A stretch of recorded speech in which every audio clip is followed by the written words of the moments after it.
Hey friends, deep breath. I'm Tessa Marlowe, 30, and this is the night my family tried to turn my life's work into a wedding favor. Sunday dinners at my parents' place always smell like rosemary and performance. My mother, Linda, choreographs the table setting like a ballet, forks exactly 2 fingers from the plate, wine glasses set to catch the good light. My father, Robert, presides like a judge who's sure the verdict is mercy, no matter how it lands on you. My younger sister Emma sits across from me, her engagement ring flashing like a signal mirror. Beside her, Ryan, a decent smile, a careful laugh, and the unsettling calm of a man who loves a plan he didn't have to make. I spent 6 years getting here, roommates with novelty swords on the wall. Over time, that made my eyes feel sandpapered, ramen, coupons, and a spreadsheet called Freedom. 3 years ago, I bought my downtown one-bedroom. Tiny, perfect, mine. Every paycheck since has carried that key a little further from fear. We're midway through roast chicken when my mother clears her throat. The family bell. Tessa, she says, tone sweet enough to dissolve enamel. Your father and I have been discussing Emma's wedding gift. I dab my mouth. I budgeted $2,000, or I can cover the musician. Robert sets his fork down like a gavel. That's generous, but we've been thinking bigger. Okay, I say, because hope is a stubborn animal. Your apartment, he says. It would be perfect for the newlyweds. For a beat, I think he means they can crash there for a weekend. You can borrow it, I start. I'll stay with friends. Linda's smile doesn't reach her eyes. No, sweetheart. As their gift, you'd transfer the deed to Emma and Ryan. The syllables land like ice cubes sliding down my spine. Emma stares at her plate.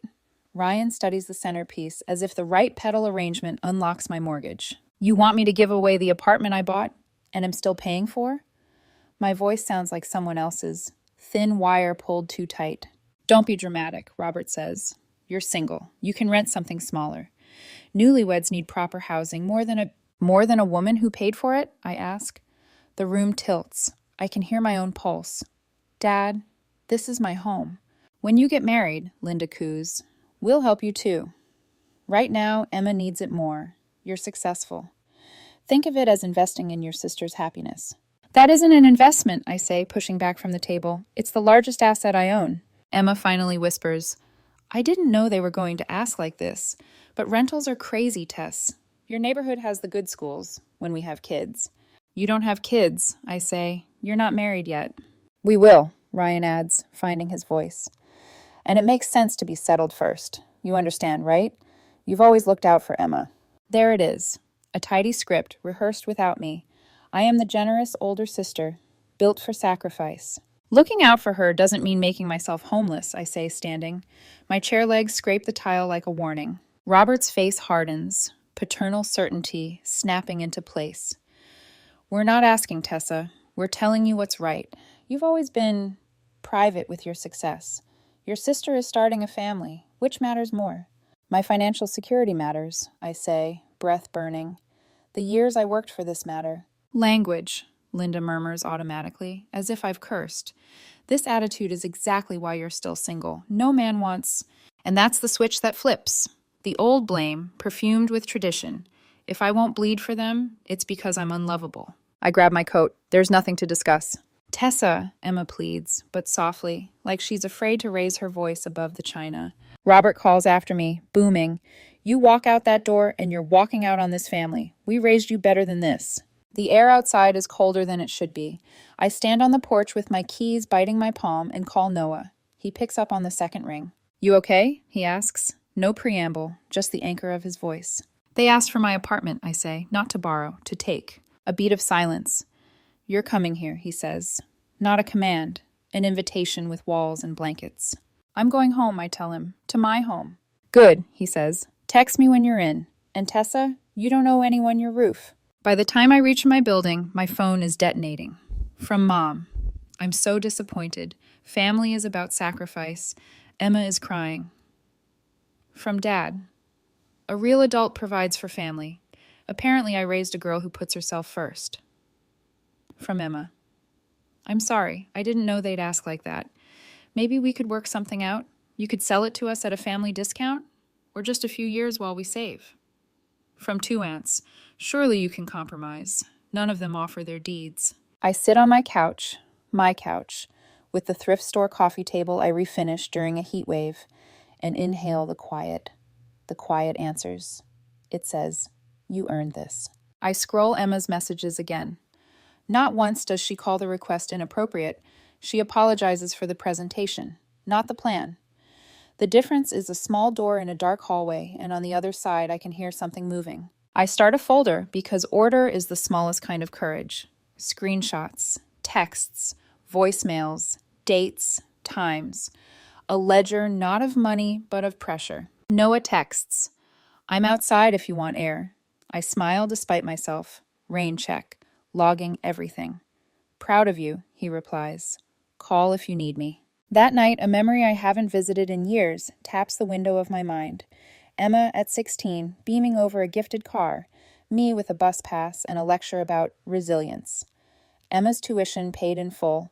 My loans like a quiet roommate who never moves out. The pattern was written in ink I learned to pretend was watercolor. Near midnight, Linda leaves a voicemail, voice steady and cruel in how reasonable it sounds. "Sweetheart, we can't believe you jeopardize Emma's future over square footage. Be the bigger person. Think of the children." The children who don't exist yet are already standing in my living room, taking off their shoes. I open a blank email draft to the entire family and just look at the cursor. Not yet, I tell myself. Not from fury, from clarity. I set my phone face down. The apartment hums softly. The fridge like a distant ocean. The city a long breath outside my window. I run a hand over the wall, where I patched a hole by myself, learned to paint the corner without leaving lap marks. This place is a map of lessons I paid for in time. On my nightstand sits the spare set of keys, brass edges worn smooth. I pick them up and feel their weight. Somewhere in my chest, the fear that always answered my parents' voices stands up, stretches, and then, quietly, leaves. Tomorrow I'll do something I should have done sooner. Call Uncle Marcus. He's the family rumor, the cautionary tale who moved across the country after a fight no one names. If there's a history to this script, he knows the lines. For now, I turn the deadbolt. The click is louder than it should be. It sounds like a boundary snapping into place. In the gray half-light of Monday, my apartment smells like coffee and new resolve. I scroll to Uncle Marcus and press call. It rings longer than comfort suggests, and then, his voice, dry as cedar. "Kiddo," he says, as if we talked yesterday, not last Thanksgiving 3 years ago. "What did your father do now?" I let it spill. The table, the decree, the deed. The part where I became selfish for wanting to sleep under a roof I pay for. Marcus is quiet long enough that I pull the phone away to see if we've been cut off. "Jesus," he says finally, airy with disbelief and not at all surprised. "They're recycling." "Recycling what?" "A favorite family script." Paper rustles on his end like he's rummaging a drawer of old ghosts. "When I was 28, your grandparents decided Robert needed the thing I'd built more than I did. A business I'd bled for. Sign over the papers, Marcus. It's only fair." I said no. The entire clan turned into a choir. I left before I learned to sing their song. I gripped the mug too tight. "And Dad?" "Ran it aground in a year and a half." He sighs. "But the point isn't competence, kiddo. It's entitlement dressed as duty." Something unknots between my shoulder blades. It has a shape, a lineage. "So it's not me. It's not you," he says, firm. "And you're not alone. Document everything, every guilt grenade, and if they won't keep it private, you won't either." "Already made a folder," I say. There's a smile in his voice. "Atta girl." After we hang up, I become a clerk of my own life. I label voicemails. Be the bigger person. Think of the children. Raised you better. I export text threads into PDFs and stack them like evidence. My parents' demands. Emma's soft apologies glued to hard outcomes. The lawyer I can't afford lives in my head anyway, and she underlines, highlights, flags. At lunch, Noah brings soup to my office lobby because he's the quiet kind of thoughtful that never needs an audience. "How's the paper trail?" he asks, passing me a brown bag, grease-stained in comforting places. "Arterial," I say. "Marcus told me a story about Dad and a business. It's the same shape as this, just old." He nods like he's seen this monster before. "Patterns aren't prophecies, Tess. They're notices. We can decline delivery." He doesn't mention his ex, and neither do I, but I think of Sabrina anyway. The way he described their end to me once, how love turned into ledger lines, how generosity became a ransom note. I won't trade my key for peace, I tell him. Good, he says. If it helps, I'll read whatever you write before you send it. Whatever I write? The email, he says gently. The one you're composing in your head. He's right, it's already there, a draft made of spine. That night, when the city is a chorus of distant sirens and laughter, I open a new message and type, to every relative who has texted me an opinion. I don't rage. I report.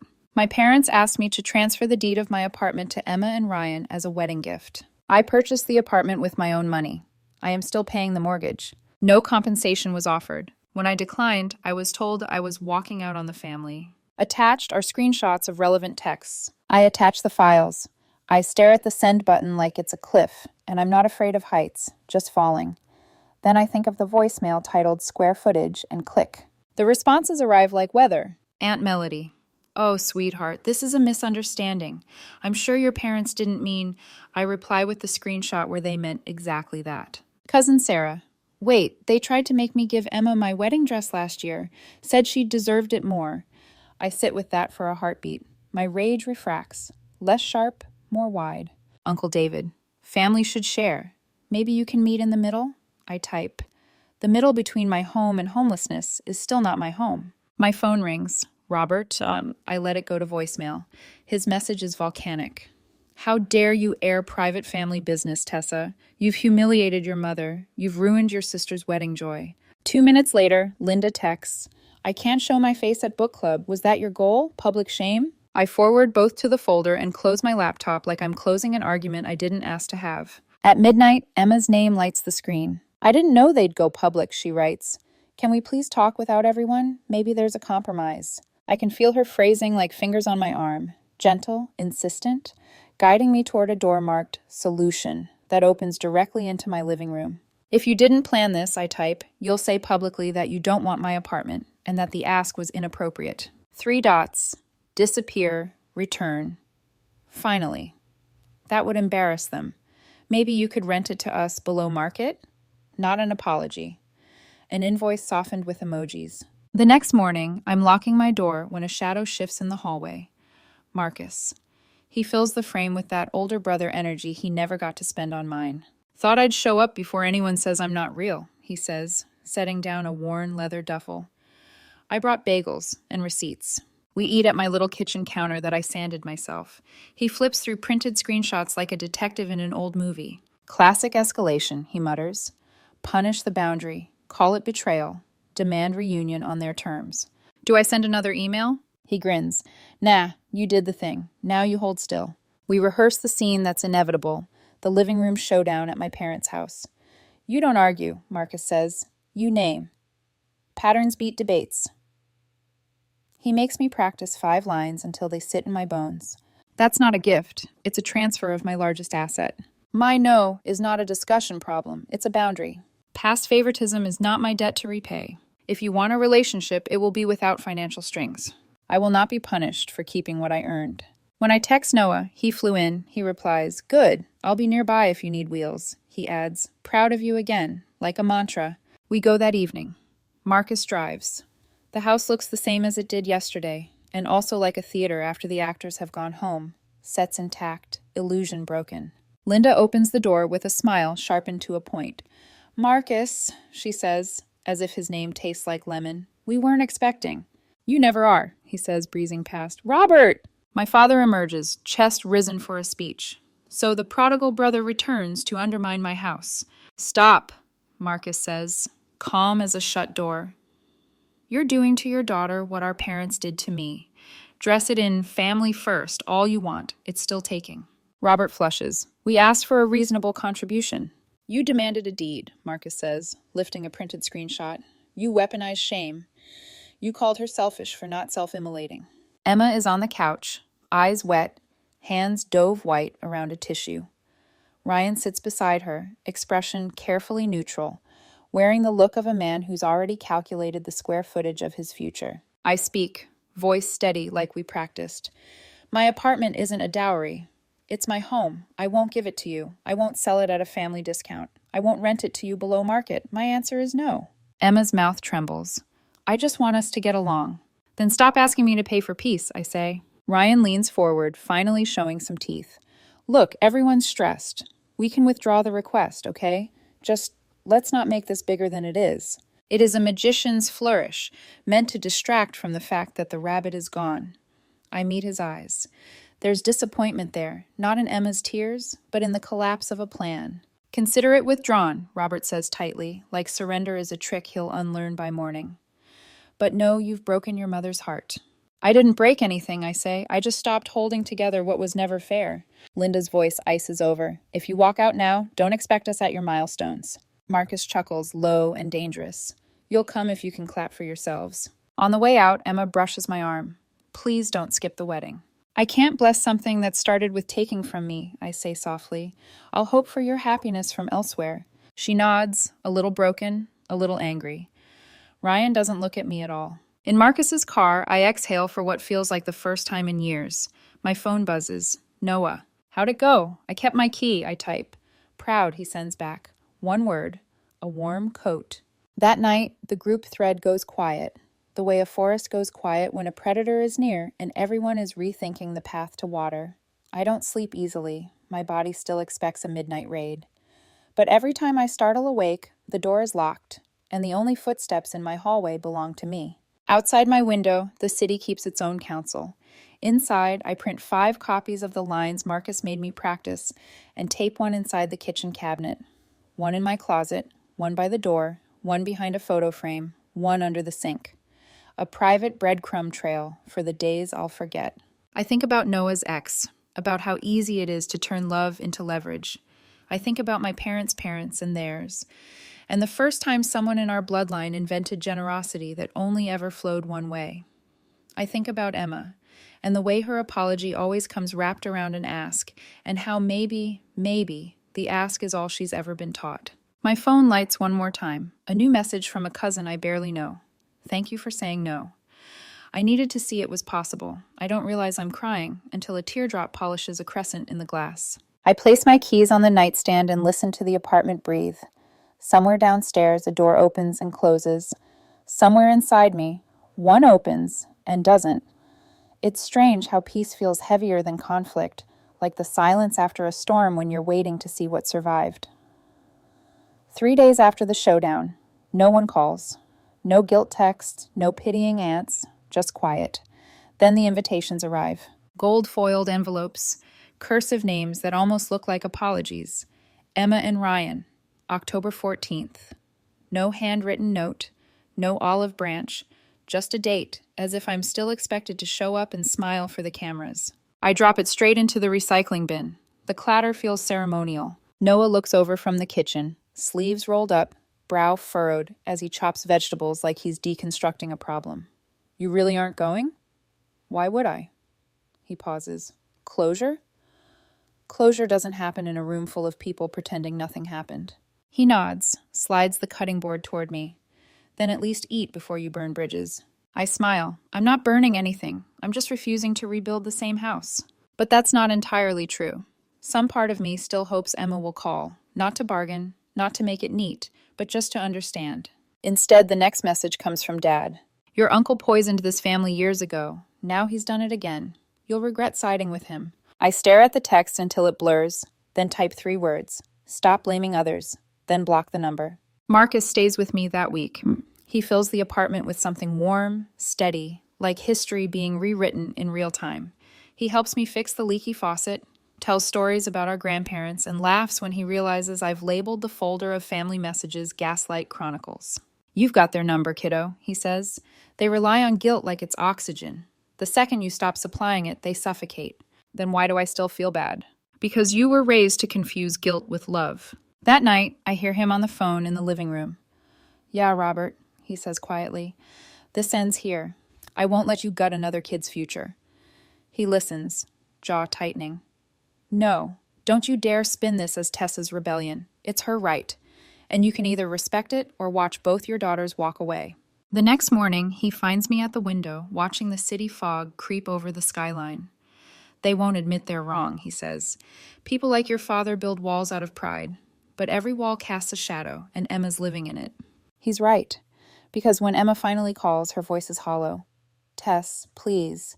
I don't want this to destroy us. You didn't stop them, I remind her. You stood by while they tried to take what I worked for. I didn't know how, she says. You've always been the strong one. I didn't know how to fight them. That's not strength, Em. That's survival. She's crying now. Ryan's upset too. He says everyone's judging us. Maybe because they are, I say, too tired to soften it.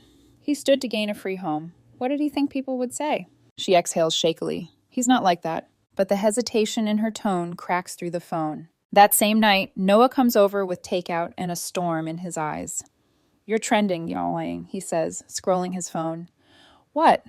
He shows me a private Facebook post from one of my cousins, screenshots of my email with the caption, "When greed ruins family." My stomach sinks. They're making me the villain. Noah squeezes my hand. Then stop reading. Let the story play itself out. You already know who wrote the truth. 2 days later, Ryan himself texts. Hey, just wanted to say no hard feelings. Emma's under stress. Hope you'll reconsider coming to the wedding. Family should celebrate together. No hard feelings. The audacity makes me laugh. Quiet, dangerous laughter that startles even me. Family doesn't demand what isn't theirs, I type back. Enjoy your wedding. He replies within seconds. Don't make this harder for Emma. You've done enough damage. My hand trembles, not with fear, but with the realization that beneath the politeness, there's the same entitlement. The same pattern Marcus warned me about. Manipulation packaged as morality. The following weekend, Marcus and I drive back to the family house, not to reconcile, but to finish something. He insists we go together. They need to see what solidarity looks like. When Linda opens the door, her face goes through the 5 stages of shock before she lands on composure. Oh, she says, you're back. Just to talk, Marcus replies. The conversation starts civil. It never stays that way. Robert paces, voice rising. We've always put family first. We raised you to share. Marcus laughs. You raised us to sacrifice. Emma sits stiffly beside Ryan. He looks like he wants to be anywhere else. Linda tries the gentle approach. Sweetheart, you've embarrassed us enough. Let's end this quietly. I meet her eyes. You can end it quietly by admitting it was wrong. Robert slams his palm on the table. It wasn't wrong. It was practical. Practical, Marcus echoes. Like when you took my company and called it family survival. You haven't changed, Rob. A beat of silence so sharp it cuts the air. Emma bursts into tears. Please stop. This isn't helping. Ryan stands, trying to play savior. We're withdrawing the request. Happy now? But the damage is already carved in stone. His tone isn't remorse, it's resentment. You're not doing me a favor, I say. You're revealing who you are. Linda's voice trembles with fury. You think this apartment makes you better than us? No, I say quietly. It just makes me free. Marcus rises, signaling the end. Come on, Tess. Some houses aren't homes anymore. As we walk out, I glance back. Emma's still crying. Ryan's already looking at his phone. My parents, 2 statues of pride, watching their control dissolve. Outside, the air feels new, sharp, cold. Marcus claps me on the shoulder. You did it, kiddo. Then why does it feel awful? Because breaking a cycle always does, he says, until it doesn't. That night, Noah holds me as I finally cry, not out of regret, but release. I whisper against his chest, they'll never see me the same again. He kisses my hair. Good. Maybe now they'll finally see you. 2 months pass like a long exhale. Autumn creeps in, cool and deliberate. The wedding happens without me. I know the exact date only because my cousin's Instagram stories are impossible to avoid. Sparkling lights, Emma's lace gown, a groom's smile that doesn't quite reach his eyes. I don't go. Neither does Marcus. He calls that morning to check in. You sure about sitting this one out, kiddo? Completely. Good, he says. Silence is louder than applause. I spend that day walking along the waterfront, coffee in hand, wind cutting clean across the bay. No guilt, just a steady ache for what could have been. Family without conditions. By the time I get home, Noah's waiting outside my building with takeout and that careful smile that says, I know you didn't ask for comfort, but I brought it anyway. He kisses my forehead. You okay? Better than I expected? Then we're getting somewhere. Weeks slip by. Then one night, long after midnight, my phone buzzes. Emma. She doesn't text. She calls. Her voice is raw, tear-streaked, stripped of pride. Ryan left. I sit up in bed. What do you mean left? He moved out 3 weeks after the wedding, said he needed to reassess our financial future. I don't even know what to say.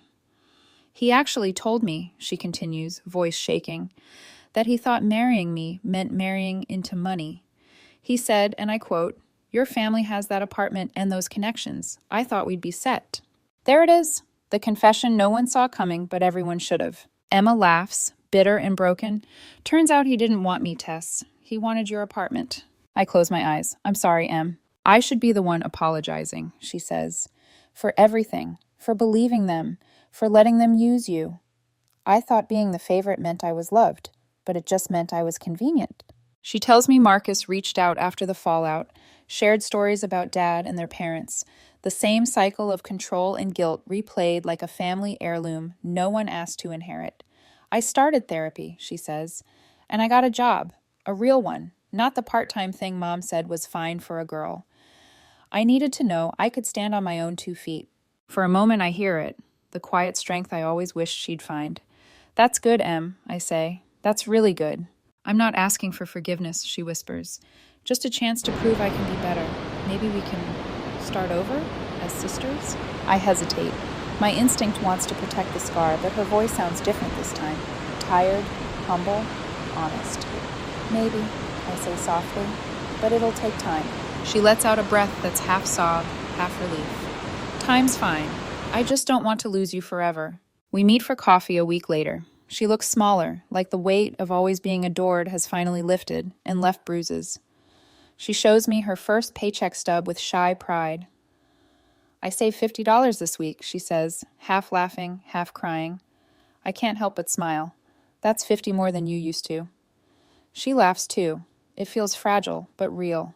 When I ask about Mom and Dad, her expression darkens. I told them about Ryan, about how their promises ruined things. They said I was being influenced by you and Marcus. Then they threatened to cut off their support. What did you do? I told them to go ahead. She looks up, defiant through the tears. I moved out. Got a room with 2 other girls from work. It's small, but it's mine. For a second, I can't breathe, because that's the first time I've ever heard my sister talk like that. It's mine. Maybe it's just one sentence, but it's evolution. When we part, she hugs me longer than she ever has. Thank you for saying no, she whispers. You think it broke everything, but it actually saved me. I walk home lighter than I left. That night, I sit with Noah on the balcony. He listens as I tell him everything. Ryan's confession, Emma's apology, her tiny apartment. She's trying, I say. For once, she's really trying. That's good, he says. Some people only learn when the floor disappears. We watch the city lights blink in and out below. She said Ryan thought he was marrying into money, I murmur. Noah chuckles. Then he married the wrong Marlowe. Guess so, I say, smiling into the dark. Inside, my phone buzzes again. A new message from Mom. We should all move past this. Life's too short for grudges. I stare at it, then type back. Life's also too short to pretend nothing happened. She doesn't reply. And that, finally, feels like peace. 6 months later, the story that once split my family feels like a closed book, creased, scarred, but finally shut. I'm still in my apartment, still paying my mortgage on time, still waking every morning to sunlight that filters through the same window my parents said should belong to someone else. But now, the air here feels different, lighter. The walls don't echo with defense anymore. They hum with ownership. Marcus visits once a month. Every time, he insists on bringing groceries even though I tell him not to. He calls it Uncle Tax. One evening, he stands in my kitchen, sipping coffee, watching me install a new light fixture I bought with my year-end bonus. You've turned this place into something solid, he says. I guess it finally feels like mine, I answer. It always was, he says, smiling. You just had to believe it. He tells me he's proud of me, again, and I nearly tear up every time, maybe because I can't remember the last time I heard those words from my father without strings attached. Emma and I still talk, carefully at first, neutral subjects, short calls, then longer ones, with real honesty creeping in. She's been in therapy for 4 months now. She sends me pictures of her tiny new apartment, secondhand furniture, chipped mugs, and a little plant she named Rebound. She laughs when she says it. One evening she texts me, Saved my first $1,000 today. It's not much, but it's mine. I smile. It's mine. She's learning. Ryan's gone. Completely. He didn't even fight the divorce. Emma says she's relieved. Turns out losing him was cheaper than keeping him, she jokes, and I believe her when she says she's happy. As for my parents, they haven't changed. They've rewritten history instead. At family gatherings I skip, they tell people, we don't know what tore the family apart. We just want peace. Not accountability, just peace on their terms. Marcus warned me that might happen. When control slips, they'll rebrand themselves as victims, he said. Don't buy the merch. So I don't. I keep my distance. They've sent a few messages, short, polite, never apologetic. I reply with courtesy, but never invitation. My boundaries have become my language now. Thanksgiving comes. I decide to host, not for family, but for the people who became family. Marcus, a couple of coworkers estranged from their own parents, Noah, and my neighbor who just got divorced. We crowd into my kitchen with mismatched chairs and too much food. Marcus carves the turkey while humming something off-key. At one point, he raises his glass. To Tessa, he says, grinning, for proving that saying no isn't selfish, it's survival. Everyone cheers. I blush. But inside, something steadier than pride takes root. Peace. After dinner, when the apartment quiets, and only the hum of the refrigerator fills the air, Noah helps me wash dishes. He watches me for a long moment, then says softly, you know, you changed the story. What story? The one your family's been telling for generations, that love means surrender. You turned it into love means respect. I stare at him, a dish towel in my hand, and for once, I don't deflect. Maybe, I say. But it took breaking everything first. Sometimes that's the only way, he says. Later that night, after everyone leaves, I stand by the door and trace my fingers over the brass lock. It's warm from use. I remember the first time I turned that key, the fear, the pride, the weight of independence. It still feels the same, but now it means something more. Guilt no longer sits at my table. Obligation no longer lives in my spare room. I've learned that guilt isn't proof of love, it's proof of training. And I've unlearned it, one boundary at a time. The next morning, the sun spills across my living room floor. I sit at the counter, sip coffee, and open a new folder on my laptop. Title: Future Home Plans. It's not for a bigger place. It's for my next step, on my terms. Maybe one day I'll build a family of my own. But they'll grow up knowing love doesn't demand sacrifice. I glance toward the door where my spare keys hang on their hook. No one's coming to take them anymore. The lock clicks shut behind me as I step onto the balcony. The city hums, alive, and I realize something simple, beautiful, and final. Sometimes keeping what's yours isn't about greed. It's about teaching the world that you were never for sale.